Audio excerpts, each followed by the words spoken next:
오늘 목소리가 좀 같죠? 안 그래요? 왜 목소리가 가는가? 목소리가 좀 정상이 아니거든요. 한국 전통 절에 내 도반이 스님이죠. 도반이 주지하고 있는데 자기 어디 휴가 간다고 나보고 와서 목탁 치고 기도하래요. 3박 4일 동안. 그래서 가서 3박 4일 동안 목탁 치고 기도를 했습니다. 그 신도가 많은 절이에요. 새벽에도 6명, 10명이 와서 기도합니다. 새벽 4시에 기도하는데. 새벽 3시 반에 일어나서 4시부터 아침 여부라고 10시 반부터 4시 여부라고 4시가 점심이죠. 근데 제가 워낙 이런 쪽에 소질이 없다 보니까 목소리 크게 조금 내면 목이 확 가버려요. 조금 내면 목이 확 가버립니다. 그래서 지금 목이 확 갔어요.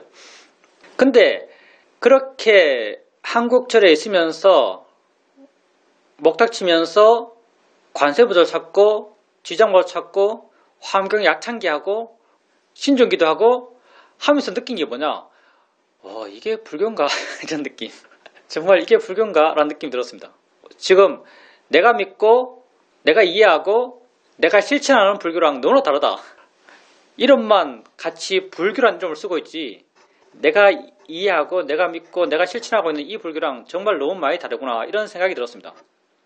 좀 더 엄청 넓게 보면 같이 봐줄 수 있는 영역이 없진 않아요. 우리는 수행 불교를 하고 있고요. 불교를 상당히 어떤 측면 좁게 하고 있어요. 좁게라는 표현이 맞는 것 같진 않아요. 좀 더 바른 표현은 붓다가 가르친 대로 하고 있어요. 붓다가 가르친 대로 하고 있죠. 붓다가 하라는 대로 하고 있어요. 뭐 붓다께서 느낌을 알아라 이렇게 말씀하셨으니까 소리를 든지 소리를 알아라. 무상건 뭐하라 알아라. 몸이 영원한가 영원하지 않은가 영원하지 않습니다. 고통입니다. 내 것이 아닙니다. 이렇게 봐라. 붓다 가르친 게 맞죠. 우리가 하고 있는 것이 붓다의 가르침을 있는 그대로 약간의 변형이 없지는 않겠지만 방법론적으로 길은 붓다가 가르친 그 길을 올곧게 가고 있다고 저는 알고 있어요. 근데 좀 더 광의로 보면 마음이 좋아지고 행복해지는 것이 붓다의 법이죠. 마음이 좋아지고 행복해지는 것이 붓다의 법이에요. 남방 수행하는 분들이 약간 무시하는 대승불교, 대승경전. 근데 그게 나쁜 말 하는 건 아니죠.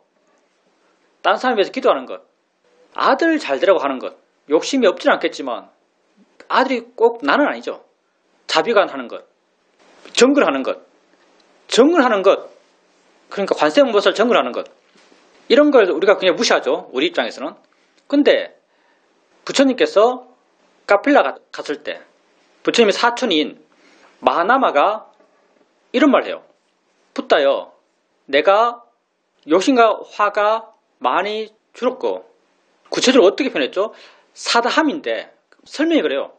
수다원 사담 안함이잖아요. 성인의 과위가. 내가 사담인데 안함이 못 됩니다. 이런 말이에요. 내가 사담인데 안함이 못 됩니다. 왜 그렇습니까? 라고 붓다에게 말해요. 내용적으로 그래요.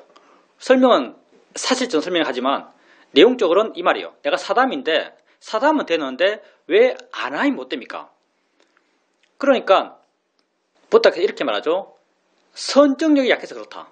선정력이 약해서 그렇다. 그래서 붓다께서 마하나마에게 선정력을 키우는 수행을 가르쳐요. 그게 뭐냐면 붓다의 10대 명호를 외우는 거예요. 빨리 못 외웁니다. 멋있게 10가지 있어요. 한문으로는 열의 10대 명호 해서 나오죠. 열의 10대 명호. 세간의 무상사, 조장부, 불, 세존. 빨리를 한문으로 옮긴 거죠. 마하나마에게 가르친 수행법이요. 붓다의 10대 명호를 암송하는 거예요. 그 의미를 계속 떠올릴지는 모르겠어요. 기본적으로 붓다의 10대 명호를 외우게 하는 거예요. 사마타 수행이죠. 관세음보살 하는 거랑 뭐가 다르겠어요? 난 별로 안 달라 보여요. 그래서 우리가 위파사나 수행을 하고 붓다의 올곧은 가르침을 충실히 따른다고 우리 스스로 알고 그게 사실이긴 하지만 대승불교의 어떤 신앙하는 모습들, 대승불교의 실천적 모습들, 그게 겉보기에 우리와 너무나 다르게 보이지만 그 속에는 우리가 올곧게 붓다의 가르침을 실천하고 있다는 이 내용들이 전무한 건 아니기 때문에 우리가 좀 더 넓은 마음으로 불교를 좀 볼 필요도 있겠다는 생각을 하게 됐습니다. 이번에 가서 목탁 치면서 관세음보살 하고 지장보살하고 신중기도 하고 환경약창기. 와, 환경약창기 진짜 어렵더라고요.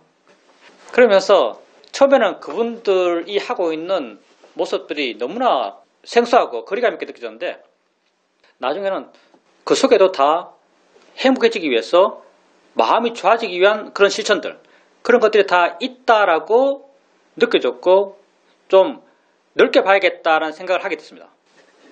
좁게 봐봐야 내 마음은 안 좋아져요. 좁게 보면 뭐 하겠어요? 마음이 화가 납니다.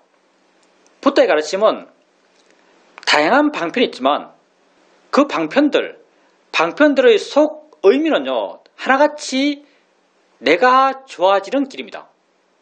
겉모습은 남을 위한 것 같지만 그 속의 진정한 목적은 다 내가 좋아지기 위한 거죠.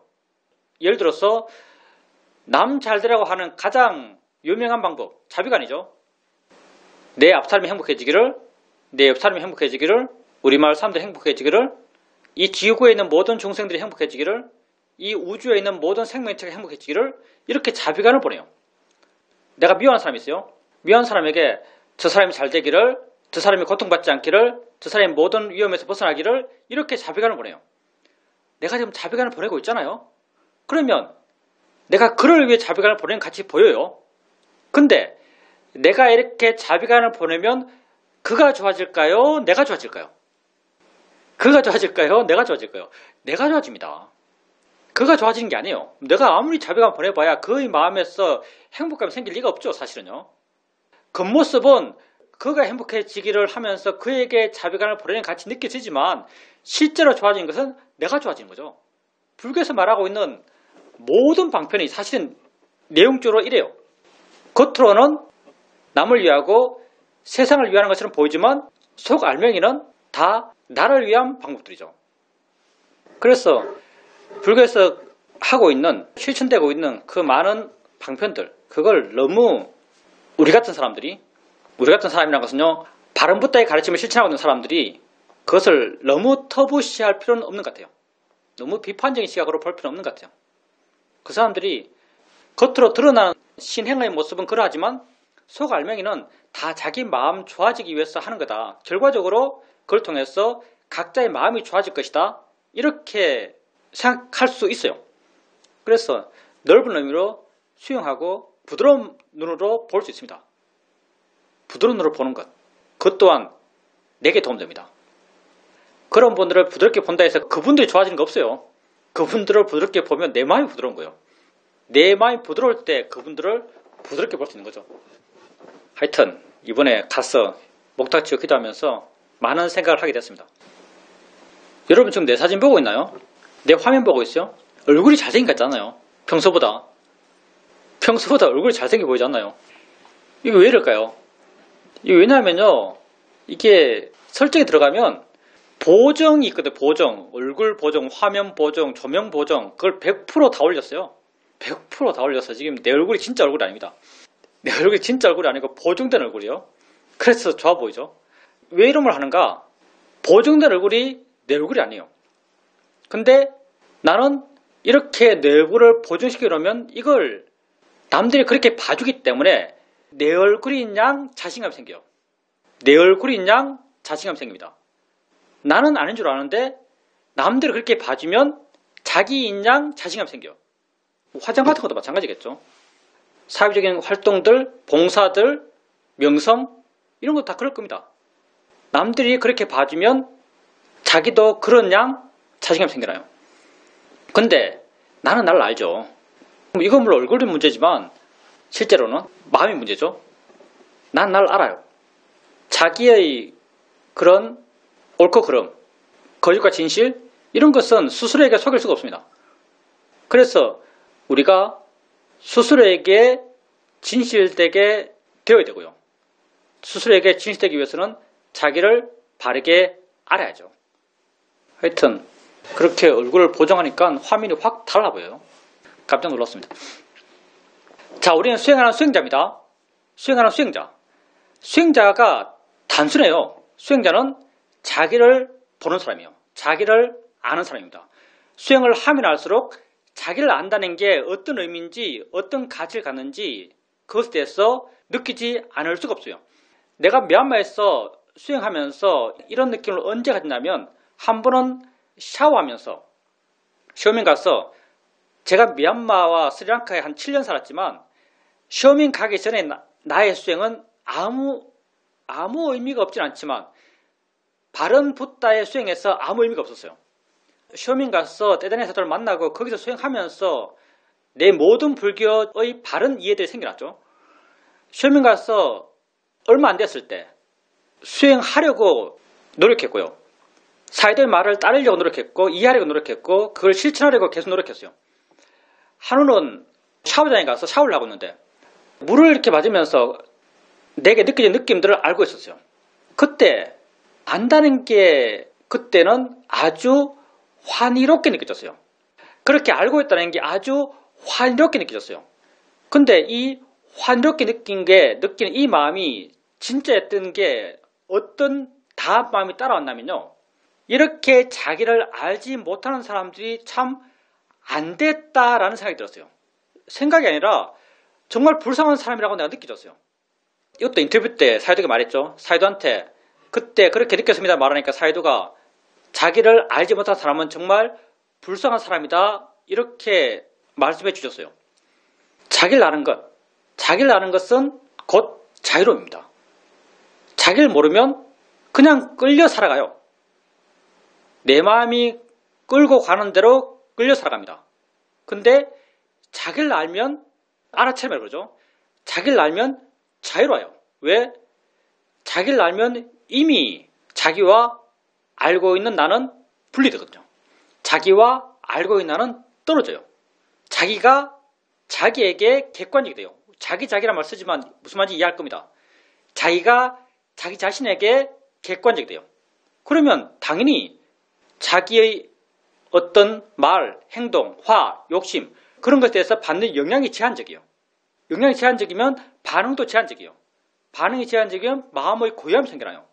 마음의 고요함이 생기면 좀 더 바르게 봐요. 좀 더 바르게 보면 마음이 여유가 있기 때문에 딱 붙어 있지 않아서 마음의 여유가 있기 때문에 내가 하는 말, 내가 하는 행동, 내가 하고자 하는 의도들 그런 것들에 대해서 자연스럽게 옳은지 그른지에 대한 판단, 할지 말지에 대한 판단, 적당한지 적당하지 않은지의 판단 이런 판단들이 저절로 생겨납니다.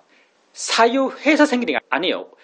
우리 모두에게 지혜가 기본적으로 갖추어져 있다는 것을 여기에서 알 수 있어요. 여러분이 만약 마음의 힘이 좋아서 여러분의 행동을 안다면 행동하려는 의도를 안다면 그 의도를 보면서 이것 해야 돼 말아야 돼 라는 사유가 필요가 없어요. 마음이 즉각적으로 바로 옳은 결론을 내보여줍니다. 예를 들어서 딸이 있어서 딸이 잘못했어요. 그래서 딸에게 내가 아주 심하게 나무라는 말을 하려고 해요. 근데 내 마음이 힘이 좋았어. 수행을 해오면서 내 마음이 힘이 좋아서 내가 하려 한다고 알아요. 하려 한다고 아는 순간 어떤 말을 어떻게 할지 다 알아요. 마음의 속도는 무한하거든요. 하려 한다고 아는 순간 어떤 말을 어떤 강도로 어떤 내용으로 할지 다 알아요. 그렇게 하려고 아는 순간 바로 아무런 나의 사회적 노력 없이 고민 없이 마음이 바로 알죠. 이것 옳지 않아 라고 알아요. 옳지 않아 라고 생각하는 게 아니에요. 즉각적으로 마음이 사라집니다. 왜? 지혜가 있으니까. 이렇게 볼 수 있으면 지혜가 일어나요. 우리가 왜 가볍게 하려고 그러고 시키는 사람을 옮기려고 그러고 자인의 이치야 하면서 물러나라 그러고 대상이라 하면서 물러나라 하는가. 이렇게 마음이 객관적이 되면 객관적인 마음으로 지켜보게 되면 이렇게 객관적인 마음으로 지켜볼 수 있는 마음의 힘이 좋아지면 일어나는 게 점점 더 쉽게 보여요. 객관적인 마음으로 쉽게 보여요. 이렇게 일어나는 게 보이면요. 지혜는 저절로 일어납니다. 우리가 지혜, 통찰, 반야 이런 말을 하지만 이런 말을 굉장히 얻기 어려운 심오한 대단한 마음 이런 색깔을 입혀서 그 마음들을 이해할지 모르겠지만 이 마음들은 여러분 마음에 다 내재해 있습니다. 마음의 조건이 되면 언제나 일어나요. 조건된 마음엔 언제나 일어나는 아주 일상적인 마음이 지혜요. 사실은. 근데 어떤 마음이 조건인가? 자유로운 마음, 반항하지 않는 마음, 물러다니는 마음, 객관적인 마음, 힘 있는 마음, 이런 마음이 조건이죠. 이런 마음의 조건이 어떻게 갖춰지는가? 여러분이 수행을 하면서 실천하고 있는 그런 수행의 실천을 통해서 여러분 마음에 점점 이런 조건들이 생겨납니다. 가볍게 하는, 알아징수를 하는, 알려하지 않는, 쉽게 세상을 옮기는, 수동적으로 알아가는, 무의지로 알아가는, 자연의 이차라는 바른 길이가 있는 그런 알아감, 대상이라는 그런 바른 길이가 있는 알아감, 이렇게 알아갈 때 마음이 물러나고 가볍고 자유롭고 힘든 마음이에요. 이렇게 마음의 조건이 이러할 때 여러분을 봐요. 그렇게 여러분에게 일어나는 몸감함 일어남들, 그런 것에 대해서 덜 영향받으면서 그런 일어남을 알아요. 하려고 하는 것, 그런 의도들을 알아요. 자연스럽게 마음에는 이게 옳은지 그런지, 적당히 않은지, 뭐가 바른지, 어떤 말을 해야 되는지, 이런 이해들이 저절로 생겨납니다. 내가 그 상태를 정적으로 잡아두고 관찰하면서 고민하면서 뭘 하는 게 옳지? 어떻게 하는 게 적당하지?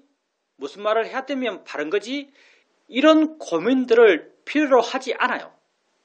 그러니 이런 마음이 되었을 때 여러분은 여러분에게 일어나는 그런 삶의 체험들, 결국은 다 봄, 드럼, 느낌, 생각, 맛, 냄새죠. 그런 여러분에게 일어나는 삶의 체험에 대해서 덜 영향받고 덜 화나고 덜 욕심나고 덜 괴로워요. 이런 상태에서 여러분에게 일어나는 그런 의도들을 알아가면서 뭐가 바르고 뭐가 적당하고 어떻게 말해야 되고 어떤 내용으로 말할지 거기에 대해서 명확한 답이 나와요. 그렇게 내가 자유로우면서 내가 세상에 대해서 자유로우면서 세상을 훨씬 더 바르게 살 수 있는 그런 삶의 조건이 되어가죠. 세상을 바르게 산다. 여러분 세상을 살죠. 언제 살아요? 지금 살아요. 지금 뭐하고 살아요? 뭔가 알며 살아요. 진짜 우리 삶은요 단순합니다. 지금 뭔가 알며 살아요. 지금 뭔가 알며 살거든요. 지금까지 어떻게 알아왔는가? 지금까지는 뭐 세상 사람들이 아는 대로 알아왔어요. 관념을 알고 관념에 있는 가치가 그 관념에 내재해 있는 것처럼 느끼면서 꽃에 아름답다고 믿고 똥에 더러움이 있다고 믿고 그걸 경험할 때 그렇게 따라 반응했죠. 근데 수행하면서 여러분은 배워왔어요. 무엇을 알아야 할지. 우리가 느낌을 다닌 느낌으로, 소리를 다닌 소리로, 생각을 다닌 생각으로 이렇게 알려고 한 것, 이게 바로 이거죠. 무엇을 알아야 할지 여러분이 실천적으로 알아왔어요. 실천해왔고 그 실천을 통해서 여러분 마음에 조금씩 쌓여왔죠. 무엇을 알아야 하는지. 그리고 어떻게 알아야 하는지도 여러분 수행을 통해서 끊임없이 스스로에게 가르쳐줬어요. 대상이야 라고 바르게 알고 자연의 이치야라고 바르게 알아왔어요. 여러분이 지금 이 순간 현재를 삽니다. 현재 여러분 삶이라는 것은 뭔가를 알며 살아요. 근데 여러분은 바른 길을 가르쳐준 붓다 길을 따라서 무엇을 알아야 할지를 알아요. 느낌을 알잖아요. 무엇을 알아야 할지를 알아요. 그리고 어떻게 알아야 할지를 알아요. 느낌은 느낌이지, 자연의 이치지, 대상이지, 어떻게 알아야 할지를 알아요. 무엇을 어떻게 알아야 할지를 알아요. 근데 무엇을 알고 어떻게 아는가? 이게 우리 삶의 모든 내용입니다. 여러분 삶이란 게 지금 있는 것이고 지금 있는 여러분 삶이란 게 어떤 걸 알아가는 게 지금 있는 여러분 삶의 모습이에요. 근데 여러분은 여기에서 바른 삶이 뭔지 알아요. 바른 삶이라는 게 단순하죠. 바른 알아지는 것과 바른 아는 마음 상태죠. 바르게 알아야 할 것을 바르게 알고 있는 삶. 그게 바른 삶의 모습이죠. 바른 삶. 팔정도의 그게 정명인가요? 이게 팔정도에서 바른 삶이죠. 바른 삶. 바른 알아야 할 것을 바른 마음으로 알아가는 것. 이게 다잖아요. 그러니까 여러분이 이 생에서 이 수행을 통해서 수행을 이해하고 수행을 실천하면서 어떻게 바른 삶을 살아갈지에 대한 스스로의 이해가 깊어져 갈 수밖에 없습니다. 바르게 수행하는 사람, 그 사람이 곧 바르게 사는 사람이에요. 여러분 수행하십시오. 아는 것은 곧 자유로움이에요. 알지 않는다면 자유로울 수가 없어요. 왜냐하면 우리가 바꿀 수 있는 유일한 것, 우리가 의도적으로 바꿀 수 있는 유일한 것, 그게 알아지는 것에 대한 마음의 태도예요. 알아지는 것에 대한 마음의 태도죠. 우리가 바꿀 수 있는 유일한 것이요. 우리 삶에서 우리가 바꿀 수 있는 유일한 것이죠. 알아지는 것에 대한 마음의 태도예요. 우리가 수행을 합니다. 우리 수행은 하나같이 이거예요. 알아진 것에 대한 마음의 태도를 바르게 하려고 해요. 그 바른 길은 부처께서 이미 말씀하셨어요. 그걸 통해서 우리가 우리 삶을 바르게 살아갑니다. 내 삶이 바른 삶이 되어가요. 현재를 바르게 살면, 지금을 바르게 살면 인생을 바르게 사는 겁니다. 우리에겐 이것밖에 없기 때문에, 현재밖에 없기 때문에 현재를 바르게 살면 인생을 바르게 사는 거예요. 내일부터 잘해야지, 이것 얼마나 허망한지 우리 알죠? 수행은 오직 지금 하는 것이죠. 바른 삶도 오직 지금 사는 겁니다. 지금 하고 있는 이 수행적 실천을 통해서 지금 삶을 바르게 살아가십시오. 이것밖에 없어요. 수행을 잘하고 못하고 지가 깊고 얕고는 정말 안 중요해요. 바른 방향의 수행적 실천이 정말 중요한 것이고요. 여러분이 이해하고 있는 그런 바른 수행적 실천을 지금 이 순간 잊지 말고 하십시오. 질문입니다. 하루는 수행을 하고 있었는데 수행하는 마음이 그렇게 진지하지 않았습니다. 수행을 해야 되니까 한다는 그런 기본적인 자세로 좌선하고 경영을 했습니다. 저녁이 되었을 때 수행 일지를 쓰는데 그날 수행에 대해서 반성하는 그런 투의 일지였습니다. 다음날 되었고 다음날 전날 쓴 일기를 읽었습니다. 그러니까 얼굴에서 웃음이 씩 생겼습니다. 그때 마음은 그렇구나 라고 알았습니다. 지금 마음은 안 그런데 라는 그런 반응이었습니다. 나는 오직 현재 산다. 그 말이 와닿았고 나는 오직 현재 산다. 이것이 아주 큰 자유로움을 준다라고 알게 됩니다. 한 번은 도반과 이야기를 하고 있는데 도반의 이야기를 듣고 있었습니다. 대승 관련된 이야기가 많이 나왔었는데 그때도 내 마음은 나 자신을 향하고 있었습니다. 내가 나를 보게 되면 나 자신을 참 단순하다라고 생각합니다. 남들도 그렇게 저를 이야기합니다. 대승 관련된 이야기를 듣고 있지만 그냥 단순하게 받아들이면 복잡할 게 하나도 없다라고 알게 됩니다. 그래서 평온한 마음으로 그 이야기를 쭉 들을 수 있었습니다. 한 번은 저녁을 먹고 난 뒤에 보통은 바로 설거지를 하는데 그때는 그냥 물에 담궈 두고 있었습니다. 그리고 남편과 함께 소파에 앉아서 TV를 보고 있었습니다. 그때 일어나기 싫다란 그런 마음이 있었습니다. 그렇지만 일어나야지, 설거지 해야지라는 마음이 들었고 갔습니다. 가서 설거지거리를 보는 순간 이거 보이는 거잖아? 현재뿐이지. 이런 마음의 필터가 살짝 생겼습니다. 그러니까 싫어하는 마음, 귀찮아하는 마음, 이런 마음이 확 약해졌고 마음이 아주 신선해졌고 청량함마저 생겼습니다. 이렇게 대상에 대한 마음을 살짝 바꿔줌을 통해서 내 마음이 훨씬 더 자유로워진다는 것을 알게 됩니다. 청량함이라고 말씀하셨는데 마음이 좋을 때 관념적인 것에 대해서 우리 마음이 그런 식으로 해석하는 것 같아요. 수행자님은 지금 청량함이라고 말했는데 나는 좋다라고 보통 표현해요. 좋다라고 표현하는데 흔히 예를 드는 게 뭐 산 꼭대기 올라가서 산 아래 내려다 볼 때 아래 모습이 아름답다, 광활하다 이런 느낌 별로 없어요. 그냥 좋다라고 느껴져요. 새벽에 밤하늘을 쳐다보면 별이 초롱초롱 떠 있어요. 달도 떠 있고 보면 아름답다 이런 느낌이 아니죠. 그냥 좋다라고 느껴져요. 수행할 때도 마찬가지죠. 이런 좋다라는 것이 그것이 좋은 것이 아니고 내 바깥에 있는 그것이 좋은 것이 아니고 내 마음이 좋아서 좋다고 느끼는 그런 느낌이에요. 수행하면서 마음이 좋아요. 수행하면서 마음이 좋을 때 그 대상이 뭐가 되었던 수행자님의 그 대상들은 설거지, 뭐 물의 느낌, 물소리 이런 거죠. 그 대상이 뭐가 되었던 마음이 좋으면 수행자님 경험하는 그 경험들, 보여주고 있는 것, 들려주고 있는 것, 이 경험들이 좋다라고 느껴져요. 수행자님은 청량하다고 느껴져요. 이 청량함은 물소리, 그게 청량하고 보이고 있는 모습들, 그게 청량한 게 아니에요. 내 마음이 청량하니까 그것들이 다 청량하게 내 마음이 와닿아요. 그때 살펴보면 마음이 내 안에 있다고 느껴질 겁니다. 마음이 내 안에 있으면서 느껴지는 청량함이죠.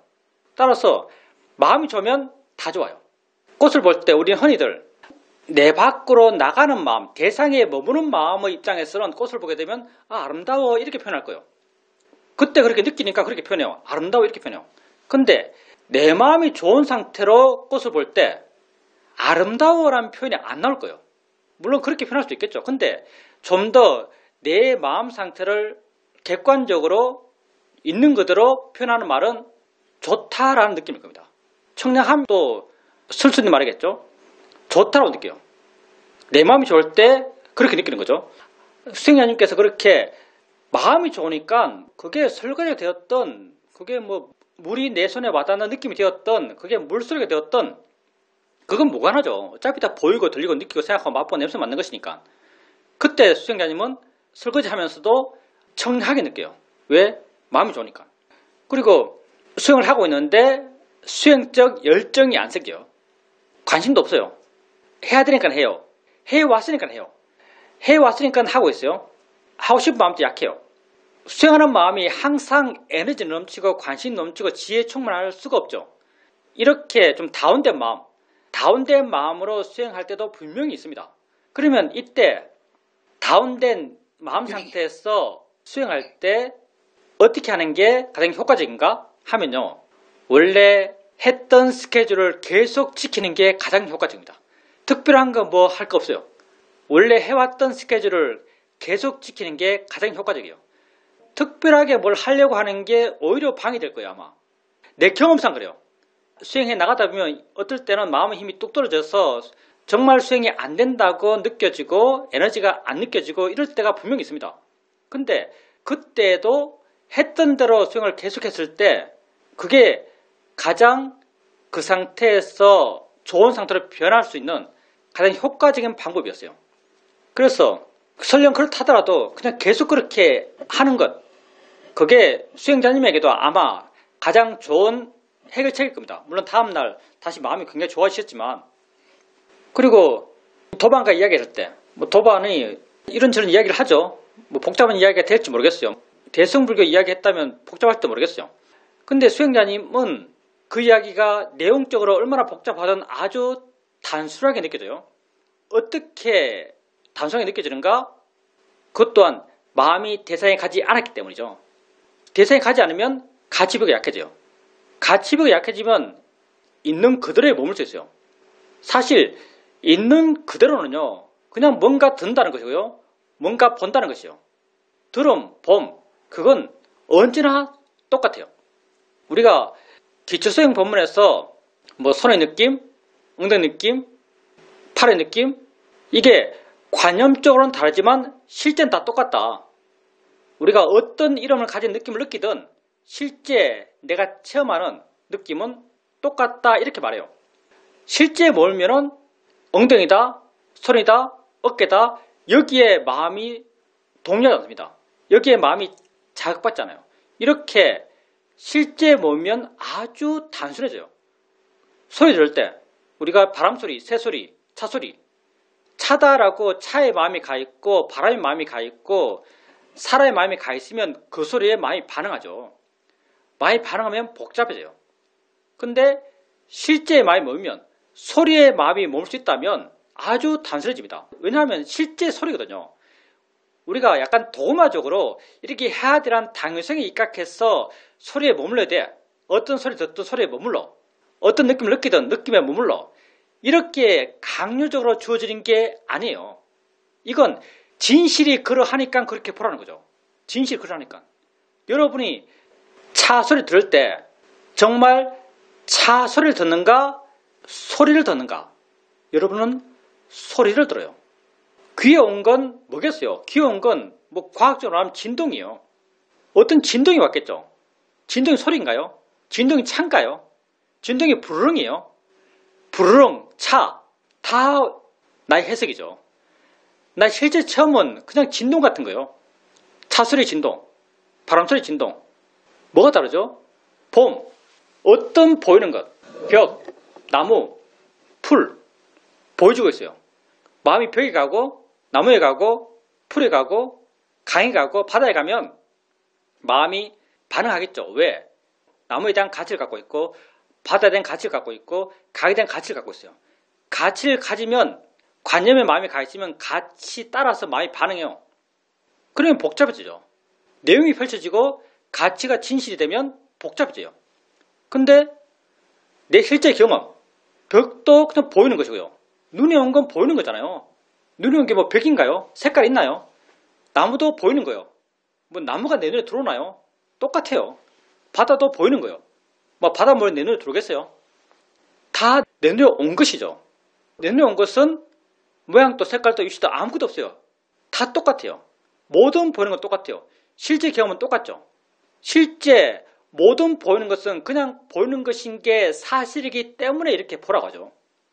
수행자님께서 도반과 내용적으로 복잡한 이야기가 왔다 갔다 하고 있지만 수행자님이 있는 그대로 머물기 때문에 봄, 들음, 느낌, 생각, 맛, 냄새 내 안에서 일어나고 있는 6가지 감각기관에서의 알무 일어남 이 있는 그대로의 마음이 머물렀기 때문에 그렇게 내용적으로 복잡해 보이는 내용의 이야기를 들을 때도 그게 단순하게 느껴질 수 있습니다.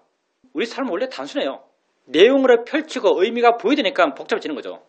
진짜 삶은 단순합니다. 이렇게 그 순간 현재 머물고 현재 실제 하는 알무 일어남에 마음이 머물렀기 때문에 수행자님에게 그래 나는 지금 사는 거지 지금 이 순간을 사는 거지 라는 게 마음에 와 닿았을 겁니다. 그게 정말 지금 이 순간을 사는 모습이죠.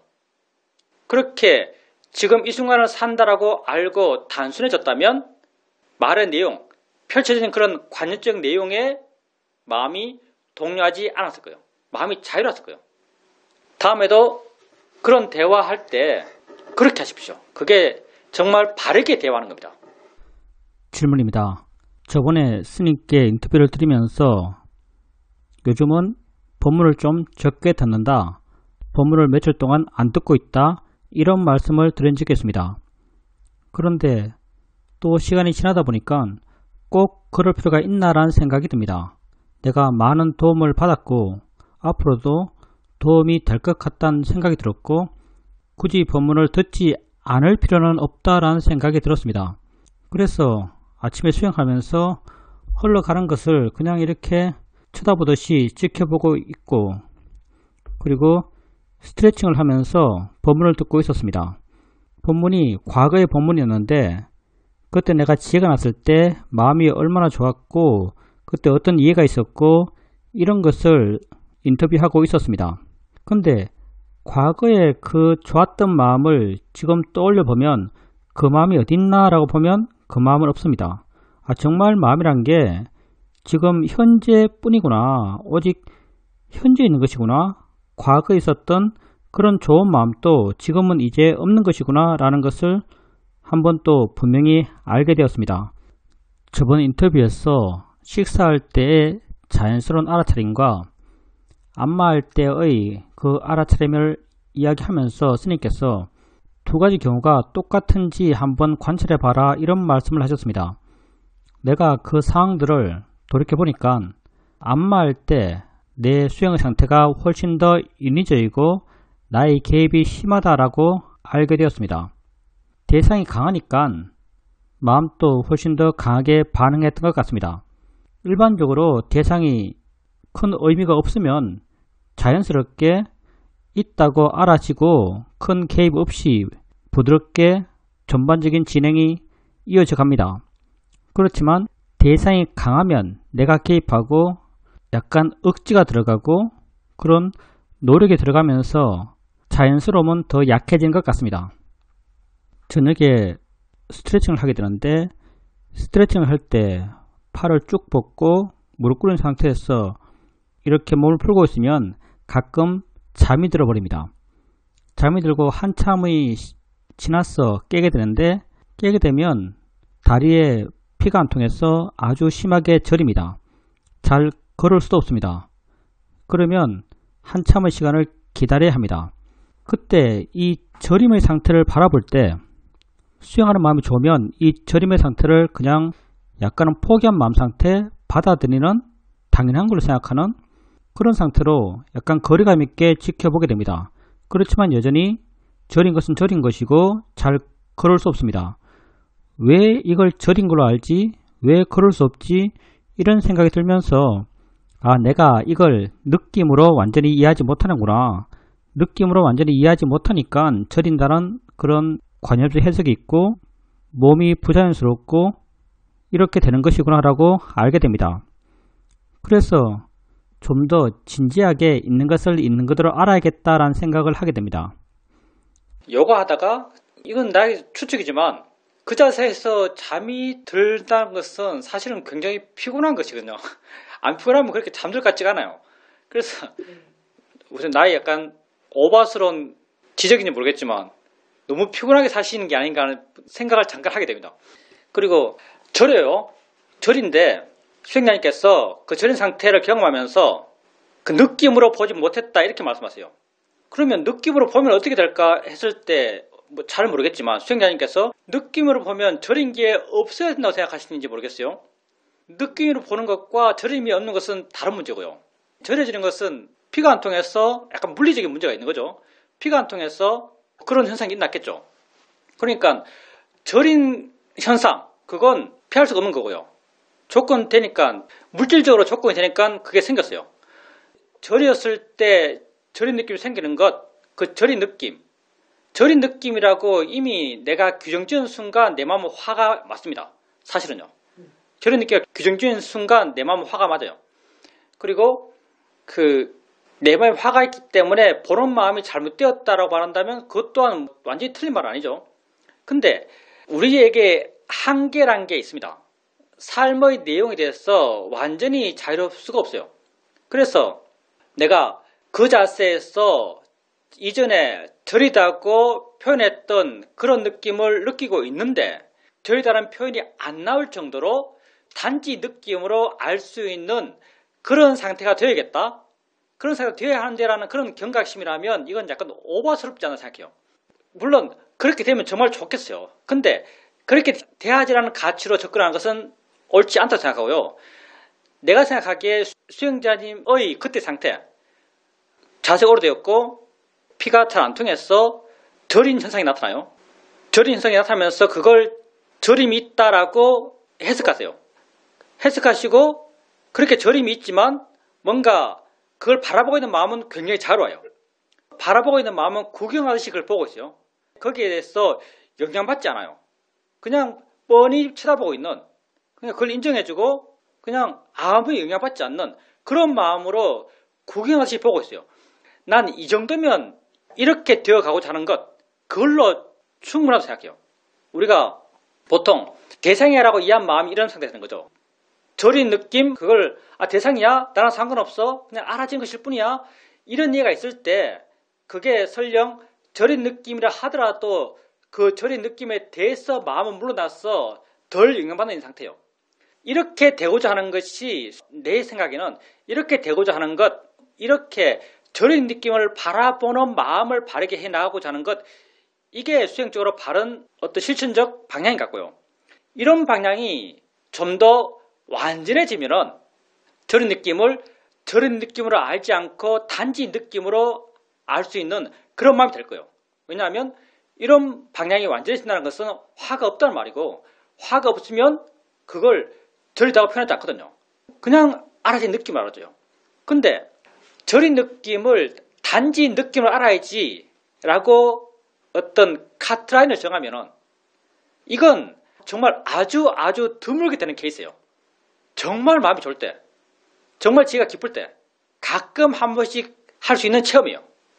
관념적으로 아픈 느낌이지만 아픔이라는 관념이 제로인 상태로 느낌만 알아지는 이런 상태, 아주 드문 상태죠.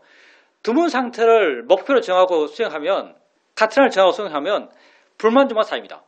우리 현재 수행하고 있는 우리의 바람일 정도의 사람들이 갖고 있는 능력 내에서는요, 하면 되는 정도의 수행, 하면 되는 정도의 수행이 뭐냐면, 저런 느낌이 있을 때 저리다고 알지만 내가 저리다고 알고 있는 그것을 여유있게 볼 수 있는 마음이 되는 것, 이건 하려면 돼요. 아, 느낌이지, 뭐 내지는 알아지는 거지, 그냥 대상이잖아. 이렇게 바른견을 일으키고 그 바른견이 이해되면은 저런 느낌을 구경하듯이 영향받지 않으면서 지켜볼 수 있어요. 이건 하면 되거든요.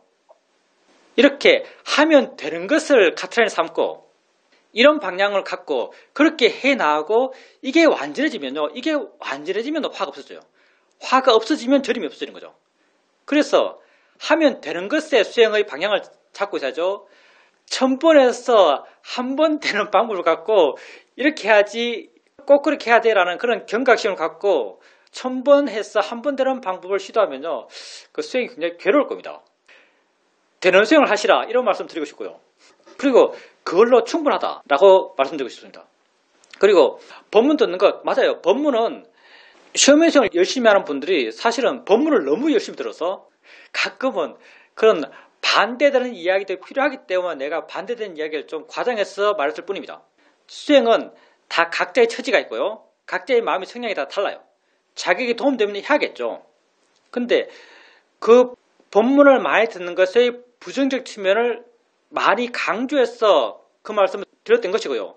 그 방향으로 한번 생각해 봐라라는 그런 생각의 재료를 주기 위해서 그런 말씀을 드렸던 것이고, 결국 판단은 각자의 판단이고요. 그 판단의 기준은 각자의 자기의 성향과 자기의 처지에 따라서 각자의 판단이 있는 것이지, 우리 모두가 따라야 할 100% 옳은 길이란 건 없어요. 다 우리 조금씩 다 다른 길을 갑니다. 그렇기 때문에 법문을 굳이 안 들어야 한다라고 생각할 필요는 없어요. 듣는 게 도움되는데 하면서 듣는 거 좋아요. 그렇게 들으십시오. 그리고 과거의 법문 들으면서 그때 정말 내가 마음이 좋았지, 그때 정말 좋은 마음 상태의 경험을 했고, 그런 좋은 마음의 경험들을 내가 인터뷰 때 그렇게 말했던 거지라고 기억돼요. 근데 또 아셔야 될 게 뭐냐면, 과거의 좋은 경험들은 내 마음에서, 내 마음속에서 과장되는 경향이 있습니다. 항상 그래요. 과거의 좋은 경험들은 내 마음속에서 과장되는 경향이 있고요.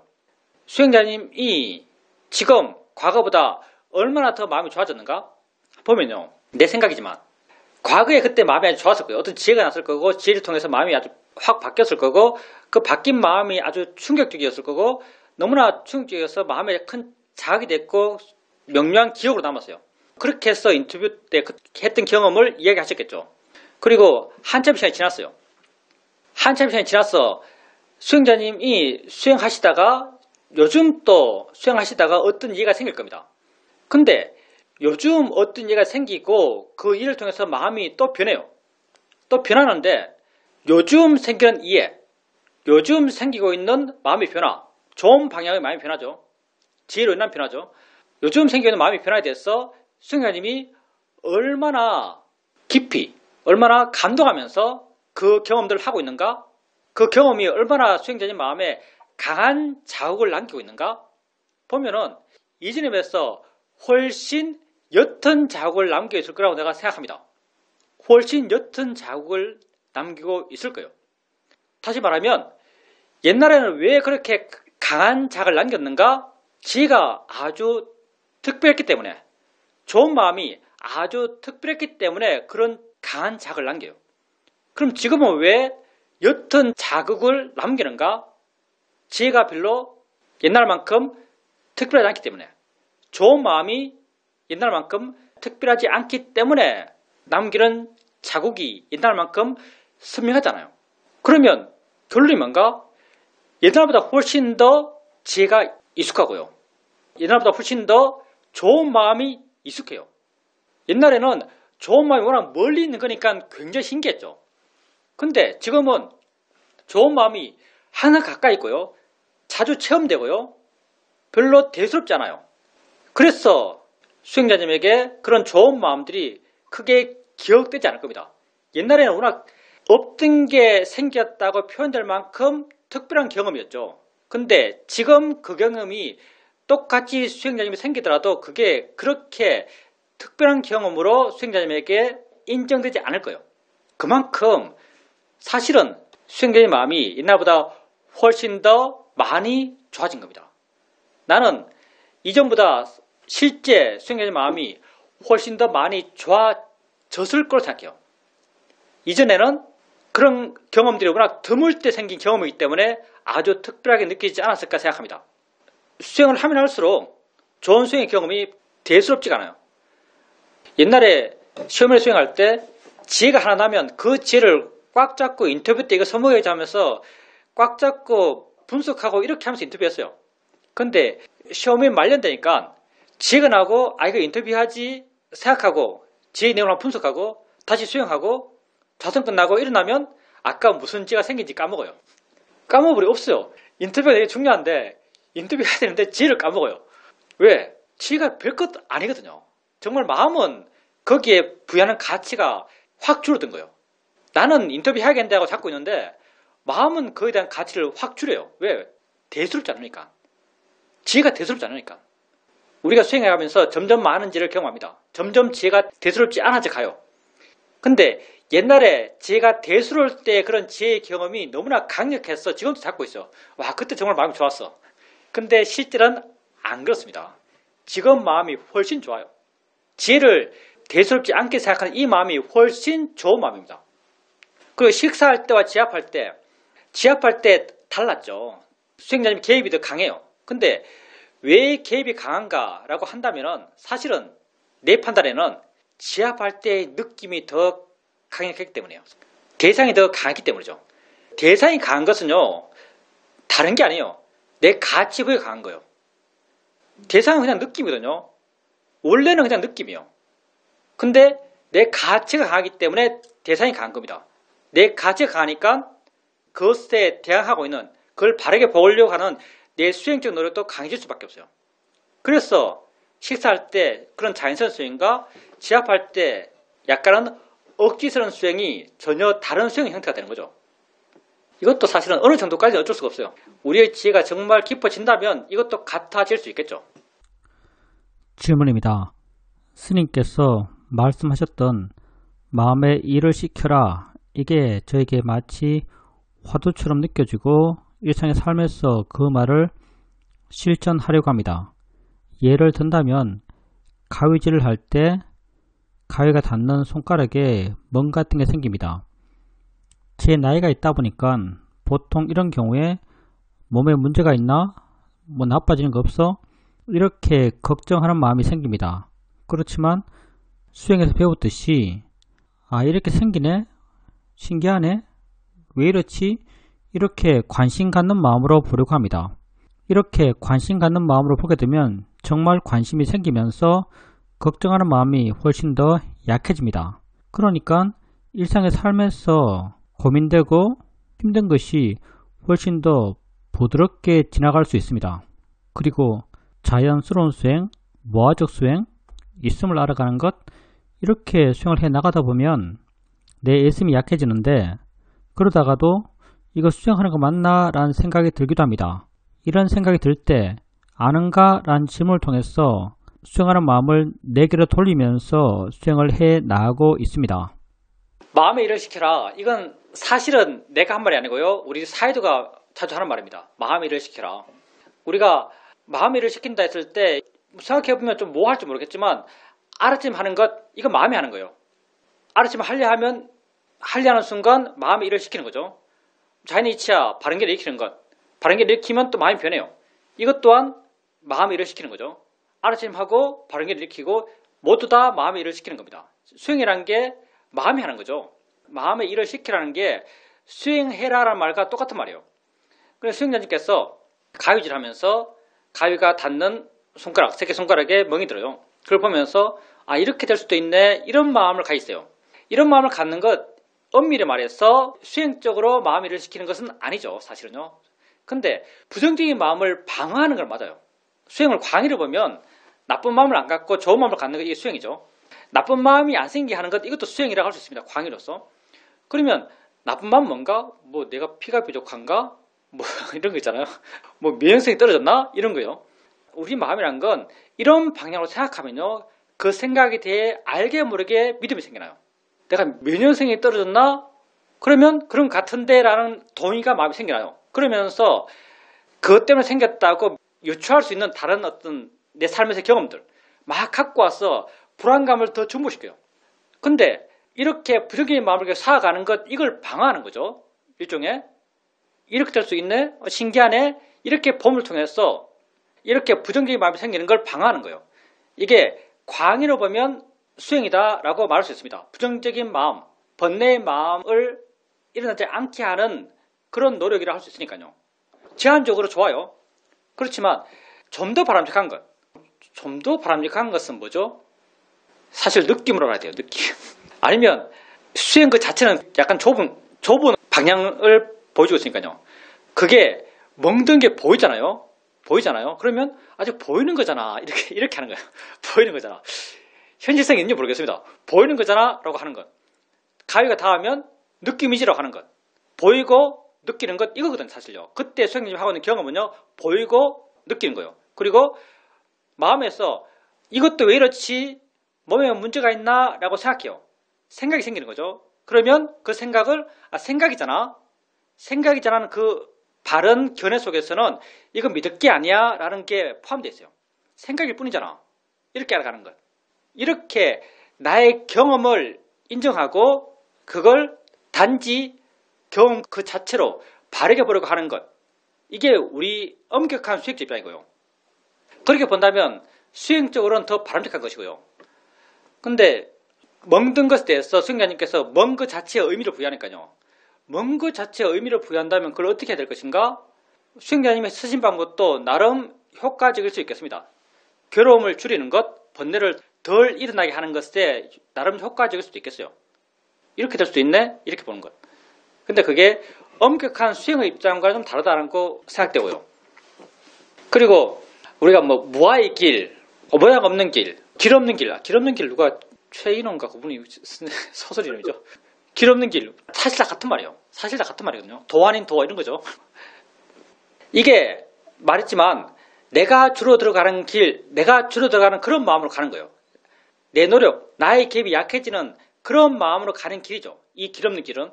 근데 내가 하는 게 없다 보니까 가끔 이런 생각이 듭니다. 내가 수행하는 건가? 이게 수행하는 거 맞아? 이런 마음이 들어요. 왜? 내가 보고 있는 게 형체가 없고 모양도 없고 위치도 없고 뭐라고 하기도 애매한 뭐 있음, 현재 이런 거니까 내가 보고 있는지도 애매해질 때가 있어요. 이때 수행자님이 한 것처럼 아는가? 이런 질문도 좋아요. 근데 내 입장에서는 그럴 때 마음이 내게 있는가? 마음이 나를 향하는가? 마음이 나를 향한다면 난 그 상태를 수행하는 상태라고 알아요. 수행하는 상태라고 인정하는 마음이 자연스럽게 생겨나요. 마음이 내게 있다면. 근데 좀 더 적극적이라면 아는가라는 질문도 할 수 있겠죠. 근데 아는가라는 질문이 단지 마음이 내게 있는 걸 확인하는 것보다 훨씬 더 내가 많이 개입하는 거예요. 나의 더 강한 노력이 필요합니다. 근데 마음이 내게 있는 것, 내 안에 있는 걸 확인하는 것, 이건 그냥 슬쩍 알 수 있어요. 그래서 훨씬 더 작은 노력이 필요하고요. 좀 더 자연스러워요. 그래서 그렇게 묻는 것보다는 마음이 자기를 향하는 걸 확인하는 것, 이게 좀 더 전체적인 흐름, 전체 흐름이 무아의 흐름이죠. 전체적인 흐름에 더 조화롭지 않을까 생각합니다.